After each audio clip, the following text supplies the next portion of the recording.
Hi friends, நான் உங்களோட புஜ்ஜிமா. வாழ்க்கை என்பது ஒரு கடிகாரம் போல ஓடிக்கொண்டே இருக்கிறது. ஆனால் அந்த ஓட்டத்தில் நாம் எங்கே இருக்கிறோம் என்பதுதான் முக்கியம். பல நேரங்களில் நாம் ஓடுவதை விட மற்றவர்கள் சொல்வதை கேட்டு நின்று விடுகிறோம்.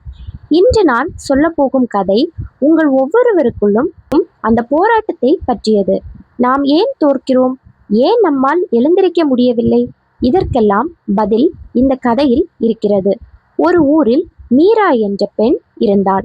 அவளுடைய வாழ்க்கை ஒரு அமைதியான நதி போல தொடங்கினாலும் போக போக அது பாறைகள் நிறைந்த பாதையாக மாறியது. அவளுடைய கனவுகள் மிக பெரியவை, ஆனால் அவளுடைய சூழ்நிலையோ மிக சிறியது. வாடகை வீடு, அன்றாட தேவைகளுக்கே போராடும் குடும்பம். இவற்றுக்கு இடையில் மீரா ஒரு கலைஞராக வேண்டும் என்று ஆசைப்பட்டாள். ஆனால் கலை சோறு போடுமா என்ற கேள்வியே அவளுக்கு பதிலாக கிடைத்தது. மீரா காலையிலேயே எழுந்து வீட்டு வேலைகளை முடித்துவிட்டு ஒரு சிறிய இடத்தில் உட்கார்ந்து தன் வரைபடங்களை வரைவாள். அவளுடைய கைகள் நடுங்கினாலும் அவளுடைய மனதில் இருந்த உறுதி குறையவில்லை. அக்கம் பக்கத்தினர் அவளை பார்த்து பேசுவார்கள். படிக்கிற காலத்துல இதையெல்லாம் செய்யலாமா? இப்ப போய் என்னத்தை சாதிக்க போறா என்று கேலி செய்வார்கள். அந்த வார்த்தைகள் ஒவ்வொன்றும் அவள் காதில் ஈயத்தை காய்ச்சி ஊற்றுவது போல இருக்கும். ஒரு பெண்ணாக சமுதாயம் அவளுக்கு போட்ட வேலி மிகப்பெரியது. சீக்கிரம் கல்யாணம் பண்ணி வைங்க என்று அவளுடைய அம்மாவிடம் சொல்லும் ஆட்களுக்கு குறைவே இல்லை. ஆனால் மீராவுக்கு தெரியும், தன் வாழ்வு இதுவல்ல என்று. தன் முதல் ஓவியத்தை ஒரு கண்காட்சிக்கு அனுப்பி வைத்தாள் மீரா. மிகப்பெரிய நம்பிக்கையோடு காத்திருந்தாள். ஆனால் ஒரு வாரத்திற்கு பிறகு வந்த பதில் அவளை உடைத்தது. அவளுடைய ஓவியம் நிராகரிக்கப்பட்டது. எல்லோரும் சொல்வது சரிதானோ, என்னால் முடியாது போலிருக்கிறதே என்று அவள் முதல் முறையாக பயந்தாள். இருட்டு அவளை சூழ்ந்து கொண்டது. அடுத்த நாள் காலை மீரா ஒரு பழைய பூங்காவிற்கு சென்றாள். அங்கே ஒரு சிறிய எறும்பை பார்த்தாள். அந்த எறும்பு தன்னை விட பெரிய ஒரு உணவு துண்டை தூக்கி கொண்டு சுவரில் ஏறி கொண்டிருந்தது. அந்த எறும்பு 10 முறை கீழே விழுந்தது. ஆனால் 11வது முறை அது சுவரின் உச்சியை அடைந்து விட்டது. மீரா யோசித்தாள், ஒரு எறும்பிற்கு இருக்கும் விடாமுயற்சி கூட எனக்கு இல்லையா? அப்போதுதான் அவளுக்கு புரிந்தது, தோல்வி என்பது முடிவல்ல, அது ஒரு அனுபவம். ஒவ்வொரு முறை விழும்போதும் நாம் எதனால் விழுந்தோம் என்பதை கற்றுக்கொள்ள வேண்டும். மீண்டும் தூரிகையை எடுத்தாள்.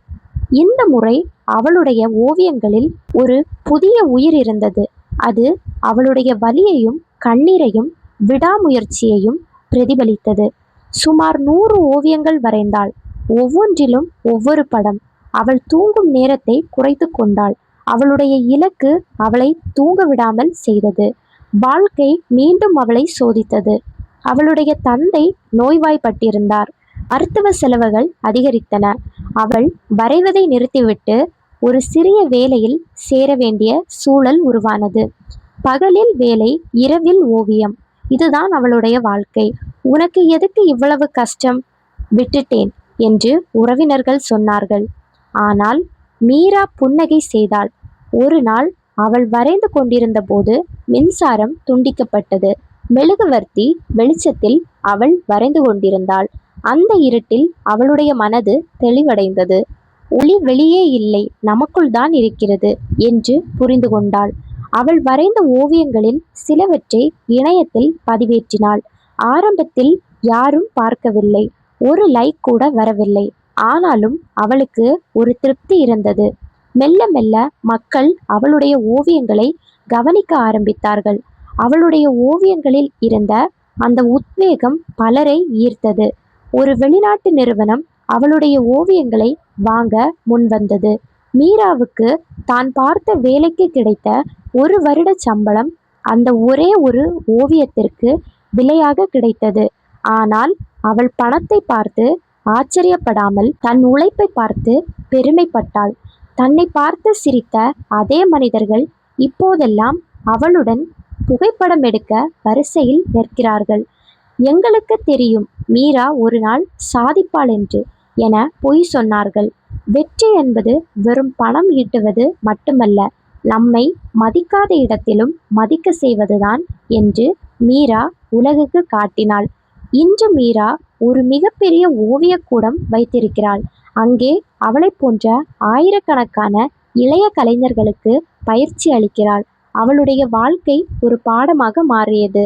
நண்பர்களே, உங்கள் வாழ்க்கையிலும் இதே போன்ற தடைகள் இருக்கலாம்.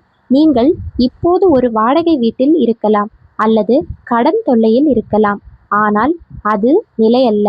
நீங்கள் எப்போது உங்களை நம்புகிறீர்களோ அன்றே பாதி வெற்றி பெற்றுவிட்டீர்கள். மீதி வெற்றி உங்கள் உழைப்பால் மட்டுமே சாத்தியம். எதற்காகவும் உங்கள் கனவுகளை விட்டு கொடுக்காதீர்கள். பெண்கள் நினைத்தால் எதையும் சாதிக்க முடியும். ஒரு கையில் குடும்பத்தையும் இன்னொரு கையில் தன் லட்சியத்தையும் சுமந்து செல்லும் ஆற்றல் ஒரு பெண்ணுக்கு மட்டுமே உண்டு. இந்த கதையிலிருந்து நீங்கள் கற்றுக்கொண்ட விஷயம் என்ன? உங்களை உலகம் கல்லால் அடித்தால் அந்த கற்களை வைத்தே ஒரு கோட்டையை கட்டுங்கள். அதுதான் உண்மையான சாமர்த்தியம். நேரம் என்பது தங்கம். 256 GB ஃபோன் ஸ்டோரேஜ் இருந்தாலும் அதில் தேவையற்ற விஷயங்களை சேமிக்காமல் உங்கள் வளர்ச்சிக்கு தேவையானவற்றை சேமித்துக் கொள்ளுங்கள். விடியல் என்பது தானாக வரும். ஆனால் அந்த விடியலுக்காக காத்திருக்காமல் நீங்களே ஒரு சூரியனாக மாற முயற்சி செய்யுங்கள். உலகம் உங்களை வெளிச்சமாக பார்க்கும். மீராவின் கதையோடு உங்கள் கனவுகளை ஒப்பிட்டு பாருங்கள். நிச்சயம் உங்களுக்கு ஒரு வழி கிடைக்கும். நண்பர்களே, பல நேரங்களில் நம் வாழ்வும் இப்படிதான். யார் என்ன சொன்னாலும் அதை கேட்டு நீங்கள் சோர்ந்து விடாதீர்கள். அவர்கள் இப்படி சொல்கிறார்களே, நமக்கு ஒருவேளை தைரியம் இல்லையோ அப்படி என்று நீங்கள் மனதில் நினைத்து கொண்டு சோர்ந்தால் உங்களுடைய வாழ்க்கையில் நிறைவேற வேண்டிய பல பல படிக்கட்டுகளை அதனால் நீங்கள் இழக்க நேரிடுவீர்கள். அதனால் தான் கூறுகிறேன், உங்களுடைய புத்தியை நீங்கள் உபயோகப்படுத்துங்கள். யார் என்ன சொன்னாலும் வாழ்நாள் முழுவதும் அவர்கள் உங்களுக்கு உதவ போவதில்லை. உங்களுடைய முயற்சி மட்டுமே உங்களை வாழ்நாளில் உயர்த்திவிடும். அதனால் நீங்கள் அடுத்தவர்களின் பேச்சை கேட்டு உங்களுடைய முயற்சியை விட்டு கொடுக்காதீர்கள். உங்களுக்கு எதில் ஆர்வம் அதிகம் இருக்கிறதோ அதை நீங்கள் முயற்சி செய்யுங்கள். நிச்சயமாக இன்றில்லை என்றால் என்றாவது ஒரு நாள் அது உங்களுக்கு தக்க பலனை கொடுத்தே தீரும். நிச்சயமாக முயற்சி செய்யுங்கள், துவண்டு விடாதீர்கள். நண்பர்களே, இந்த கதை உங்களுக்கு கண்டிப்பாக பிடிச்சிருக்கும் அப்படின்னு நான் நம்புகிறேன். உங்களுக்கு பிடிச்சிருந்துச்சு அப்படின்னா கண்டிப்பாக சேனலை சப்ஸ்கிரைப் பண்ணி வச்சுக்கோங்க. உங்களோட ஃப்ரெண்ட்ஸ், ரிலேட்டிவ்ஸ் எல்லாருக்குமே இந்த ஸ்டோரியை மறக்காமல் ஷேர் பண்ணி விடுங்க. பாய் நண்பர்களே, அடுத்த பாட்டில் சந்திப்போம்.